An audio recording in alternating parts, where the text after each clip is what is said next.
Hi, my name is Scott Marker, and this is another episode of Treasure Valley NIA Quick Tips. What this podcast is about is I'm a franchise owner of a network and action franchise for over 6 years here in the Valley, Treasure Valley, Idaho. And I have three groups that I run of high caliber local professionals and experts in their field. And so through that, I just meet a lot of them and want to bring it on to the show to share their expertise. And today's a perfect example. ShayLynn, introduce yourself. Hi, I am ShayLynn. I work with Idaho Electric Signs. We manufacture signs here locally in the Treasure Valley and have been doing that for over 40 years. Cool. That's awesome. Yeah, and I like bringing people on because people don't know what they don't know. You know what I mean? So you get in the world and you kind of really understand all things about signs and stuff. But then as a business owner, it's like, you know what I mean? What do I do? Right. So that's what I'm trying to do. So what do you think? What's the most like three important things for a business owner to know before investing in a sign? So I would say having a basic understanding of what affects the price of the sign is going to help. So I educate all of my clients on what's going to affect the price of their signage. Would be the first thing. The second, I would say to start the sign process much earlier in design than you would think. So I would say give it a good 4 months time Oh, okay. before you want your signs up. And then also in your message, it's important to emphasize what you do in your business, not necessarily the name of the Oh, establishment, right? A lot of people think to blow up the name when you need to blow up what it is you sell and what it is that you're doing so people know why to come to your place. right. Like I'm a car wash, I'm a Yeah, dry cleaner, something like that exactly. versus Yes. a picture of a penguin and you're like, what? What? So, that's a great point. Yeah. Yeah. So when you're, what's some of your biggest challenges when you're dealing with signage? So really it is understanding what is allowed for your signs with the city, Yeah. and a lot of times you have to deal with like Ada County Highway District to get signs in there right of ways. So I would say that's my biggest obstacle. Okay. I've been able to build relationships with the city and Ada County Highway District. So I've gotten variance approvals. I've changed the zone in different locations. I've been able to get signs in the right of way at Ada County Highway District. So it's just really knowing what's allowed and what steps you need to take with the city to be able to get the signage that you want. Yeah, that's just the other day in a meeting. Um, we had an architect, you were there. The architect said, you know, I don't deal with that stuff. I deal with all the other codes and stuff you need to do. But that ShayLynn, you have to talk to her about trying to help you out with your signs because she had no clue on the signs. Yep, exactly.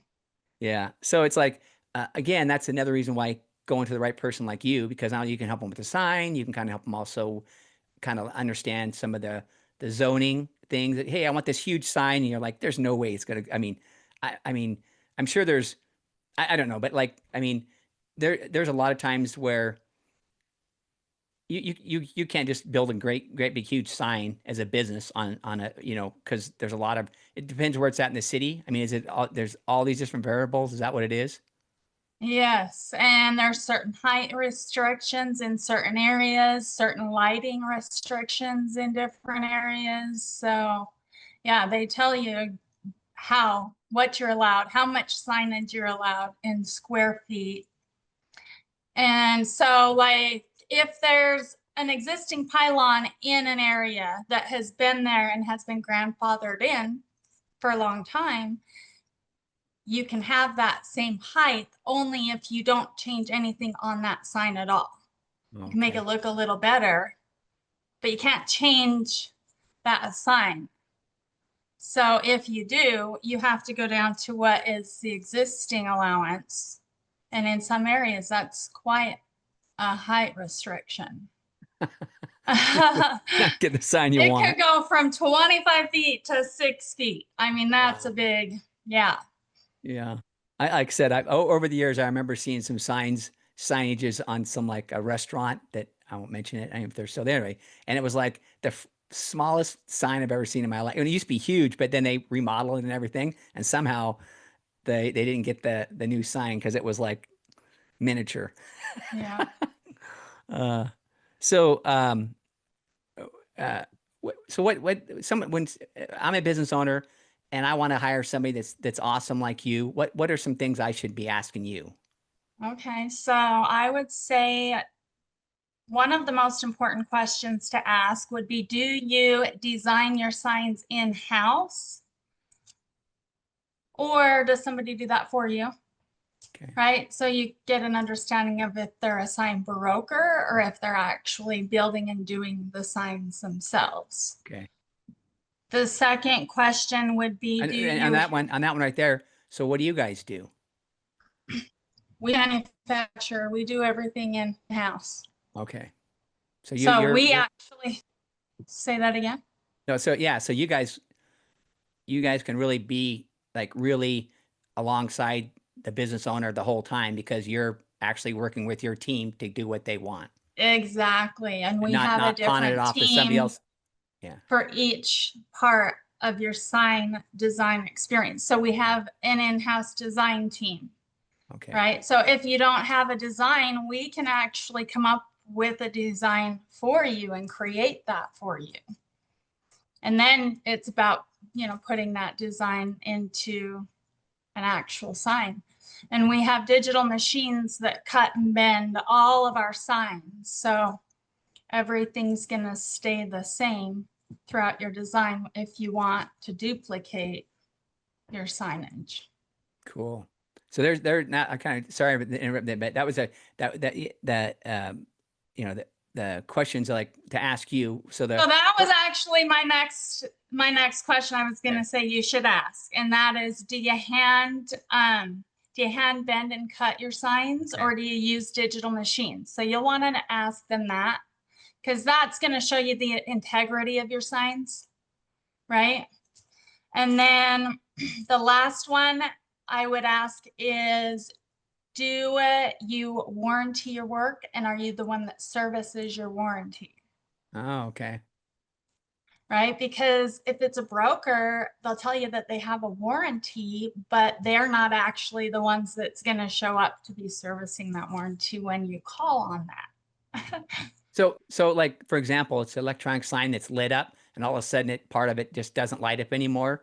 Is that like an example you're talking Yeah, about? so when you go through a broker, they're going to try to bounce off one another to get out of fixing your sign. When you have somebody that's manufacturing your sign and making everything in-house, you know that that's who's going to be showing up to fix your sign if Okay. anything were to go wrong with it. And they'll know because they're the ones that designed it. Yeah, exactly. And built it. And what was that? And built it. Yeah. Oh, yeah. So these brokers don't know how that sign's being built. They're just going to whatever the cheapest one they can find. Yeah. And so what is there any other things they should ask the the a person like you? I think those are probably the three most important Okay. questions. Awesome. So why I mean this is one of those things where why I mean as a business owner, a lot of them are, I mean, you're building a building, there's a lot of expenses, and all of a sudden, and like you said, you need to plan ahead on on your sign. So that's the Yeah. first thing. Don't put off your sign. It should be think about your sign at the beginning of this process. You're going to be coming to a new location, and then why are they great investments? Okay, so really your signs are your number one most important marketing. It's the face of your business. You are being judged by what your business looks like. Right. right? So not only is it going to be a staple in your business's trademark, but it serves as continued marketing and branding so that you are in that top of mind awareness, from passerbyers when that buying decision comes. Yeah. They and I remember years ago, somebody, um, I was, you know, anyway, they were saying like, man, I wish more people could find me. And it's because part of the reason was their sign wasn't very, this has been years ago, but still their sign wasn't very good. So I mean, you couldn't even tell what they were. And then, so what they had to do is get the flags that, that wave out there and put those out there too, because the sign they had, nobody could figure out what it was or who they were.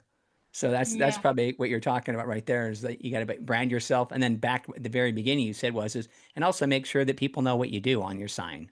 exactly. So one of my clients, Integrity Auto Glass, Okay. right? He did a blade sign going down the side of his building that said auto glass, which is the most important part of his message. I had to convince him to do that sign. He almost talked himself out of it several times. And we did it first as just a flat cut, non-lit, just as affordable as you can do it sign, right? And so I convinced him. I really had to convince him to do that sign, and he kept it. He did it. He moved forward with it. And then he called me after and thanked me because he understood once it was up how important that sign was for his message and his whole establishment. And then he came back and lit it up. Oh, cool. So yeah, he did a new sign that lit there. So there's a good example of. So where's some cases where having a sign that's lit versus not lit, and then Mm. why, and So then why? I think if you're open past 5 p.m., no matter what, your sign needs to be lit. Okay. I personally think that if it's allowed where you're at, every sign needs to be lit because that's your marketing, that's your Right. branding, right? Right. And if it's not lit, it's not being seen 24/7 by passerbys. Oh, that's true. You're right, because that's right, because they can shut off all the lights inside the store, but if the sign's going, you're still advertising the Yes. business. And your eye goes to those lights at night. You read everything you drive past. Yeah. Yeah. And Um, then when that buying decision comes, your mind will think, "Oh, I know where that place is." right. Right? I've drove past that so many times. So let's say that you're working with a franchise or a multi-site location. So they open up a office here in Meridian, Idaho, and but then they want to open one in Washington, Oregon. So how can your company, or can your company, help people so like that want to start opening up other business, and maybe like talk about branding and stuff, they want to have the exact sign at every single Yeah. location. Yeah, exactly. Yeah. So that is what we do. We have a lot of national accounts that we work with. Savers is one of them. Okay. But I have a Oh, I love recent Savers. client. Yeah, Zoli's Mediterranean Grill. He's franchising his business. Exact scenario. He wants all of his signs to look exactly the same. We have the digital machines that cut and bend the signs, so we know that every sign is going to be exactly the same. Okay. But we've built relationships with partners in different states. So if we need to, we can build your signs, ship them to your location, and have one of our partners take care of installing that for you. Cool. Good. So you can do signs anywhere. Oh, yeah. So Yeah, anywhere we're across. licensed in like Washington. I think we're licensed in the border states, Okay. but typically, yeah, we'll ship and have one of our partners install for you. No, that's great. And then I mentioned to you before we started that I was checking out your LinkedIn, and you had like a video. Yeah. Holy smokes, you guys do so many different types of signs. I mean, anything. I mean, so give me some examples. Cause like I said, I started looking, I was like, wow, you guys, plus it was a good branding thing. Cause I recognize a lot of those businesses, you know what I mean, that you had on there, but still, so what, what all type of signs can, I mean, you guys can pretty much do any type of signs. I mean, Pretty much non-lit, lit, everything. huh? Yeah, everything. So we can do non-lit, we can do lit up signs, we can do the big, huge pylon signs, Okay. for like malls or like the village. We can do little monument signs for like entries to apartments or and then the big lit up wall signs. We can do interior signs. We do neon signs. I mean, literally, we custom make everything we do. So we can have our design team design anything you want and build it for you. Yeah. See, I think that is huge because I love the in-house design team because it's like, again, that's why people come to people like you and your companies because you guys are experts at what you do. But it's like maybe you're starting a new business and you have no clue on what type of sign you're going to have. And so how how how do you help customers? I mean, if they have a logo, do you guys go off that? I mean, what how do you guys do Yeah, that? that's exactly what we do is use their logo. Okay. Yeah, if they have one. If they don't, then we make a design. We start with what's called a thought sketch and just put a few different ideas out on paper. And then, we get guidance from my clients. They're the ones that guide me on what they want with their design. So, yeah, I have a lot of really great designs like Mojo's Donuts out in Eagle. Right. Eagle is very strict with their lighting. You Oh. can't do internal lit signs.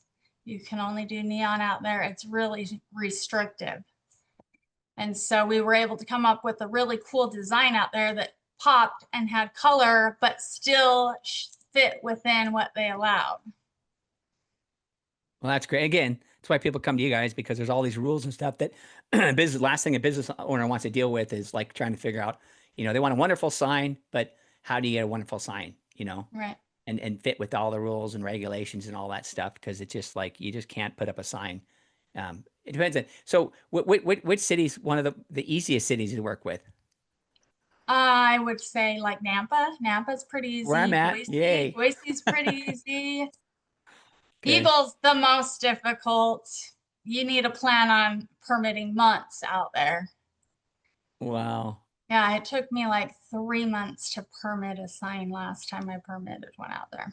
Wow. Again, what did we started off plan early because you got the design going. So give me give me some steps. So I'm a business owner. I come to you and um my business is going to open 4 months from now, right? Yeah. So what are the steps I have to do? So generally, me, when I work with somebody, I educate my clients, right? So I actually will bring a timeline that breaks down every step of the process and show you everything that's going to go into designing your sign. But it's usually like a 9-week process Okay. if you only have to go into design once, right? Oh, Yeah, that's a week. If you need to redesign something, that's another week. okay. And then, once you have your design, then you can move into permitting, which is 2 weeks, can be 1 week, depending on the city, but I always say plan for 2. Right. And then manufacturing and installation is like 4 to 5 weeks. Okay. So, Okay. it's a 3-month process gone very smoothly. But that's why I say you should start at 4 months out. Yeah. No, because I mean, stuff can happen. And then also, Yeah. also on 4 months too is that um, the business owner themselves is running around like a crazy person, and so they're not, they need to do their side of the thing too. You know what I mean? To be able to approve. You guys give them design, you approve it, and then it goes to the next step. But if it sits on their desk and they never approve it for 3 weeks, then you're like, okay, you just ate up 3 weeks of your Yep. time. Exactly. Yes. And every day is, you know, signs they take a long time Yeah. to process. Cool. Um, so it's like, is there anything you can think of that when it comes to signage that I should have asked you? Anything Gosh, else? I can't think of anything off the top of my head. No. Well, here's one. So what do you have right now, or do you have any fun signs that you or your team's working on that are something new? No, not like a real new design. I had something come up where, so this is a situation. I have a client that wants to do a pull sign it's out by Star. Okay. I can't think of the city's name right now. What is out there? Do you know the name of the cities out there? I can't think of it. I'm not sure either. But he wants to do a pole sign, and they came back and said, you can't do a pole sign out there. You can do a monument sign out Yeah. there because it's a single tenant location. The only way you can get a pole sign is if you have a multi-tenant. So now I'm trying to figure out for this client how to get them their pole sign. Right. So I did in Nampa for Blue Beacon Truck Wash. They're right off of the freeway. Those signs were only allowed to be like 40 feet tall, I think, or like I thought, 25 feet tall. That's what it okay. was. And you couldn't see their sign from the freeway, right? So on that one, I did fight for variance for them. We went before the city and we got their sign 20 feet taller It's awesome. so it could be seen Yeah, from the because I freeway. mean, from the interstate, I mean, you got to have a big sign. I mean, Yeah, that's and if you're a truck wash, you need the truckers to see that there's a yeah, truck wash coming up. yeah, yeah. Well, like again, this just goes to show um, why business owners need to reach out to you if they're going to, thinking of any type of signage. How about redesigns? You guys do redesigns in somebody? Yeah, for sure. Yeah, I have a lot of signs that I've taken something that didn't look so great anymore and just refreshed the whole sign and design and made it look brand new. Cool. That's Yeah, we will come out and even just like reface and retrofit with new lighting if that's all that needs to be done. oh, that's cool. Yeah, So, so we do sign repair too. huh?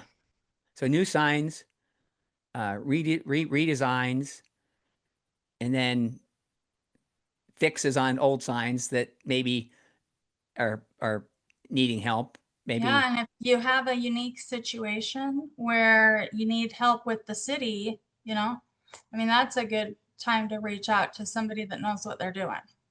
right. Well, perfect. Well, hey, this has been awesome. Again, it's awesome when I like bringing people like you on because, again, I have a better understanding now of like why it's so important to meet with someone like you and early, Right. so you get Yeah, your great sign that could, because that's one of your biggest marketing pieces that people are going to be driving by seeing for years to come. So you got to make yes, sure you get it right. So if exactly. someone's going to reach out to you, what would be the easiest way to get a hold? And I'll have it in the show notes and everything. So, but what's the easiest way to reach out to you? Just give me a call on my cell phone. Cool. And what type of people would you want to reach out to? Like business owners who, Any new business owner, any type of developer, if you have a big development coming up, we can take care of any signs for that you're going to need. cool. Yeah, it sounds like you guys have been around for what, 40 years? Yes, over 40 years. There's not Family much. owned, so the Love it. heart's still in it. Awesome. Hey, well, I appreciate it, ShayLynn. I really appreciate you being on here. And this has been another episode of Treasure Valley NA Quick Tips. And until next time, thanks, everybody. Thanks again.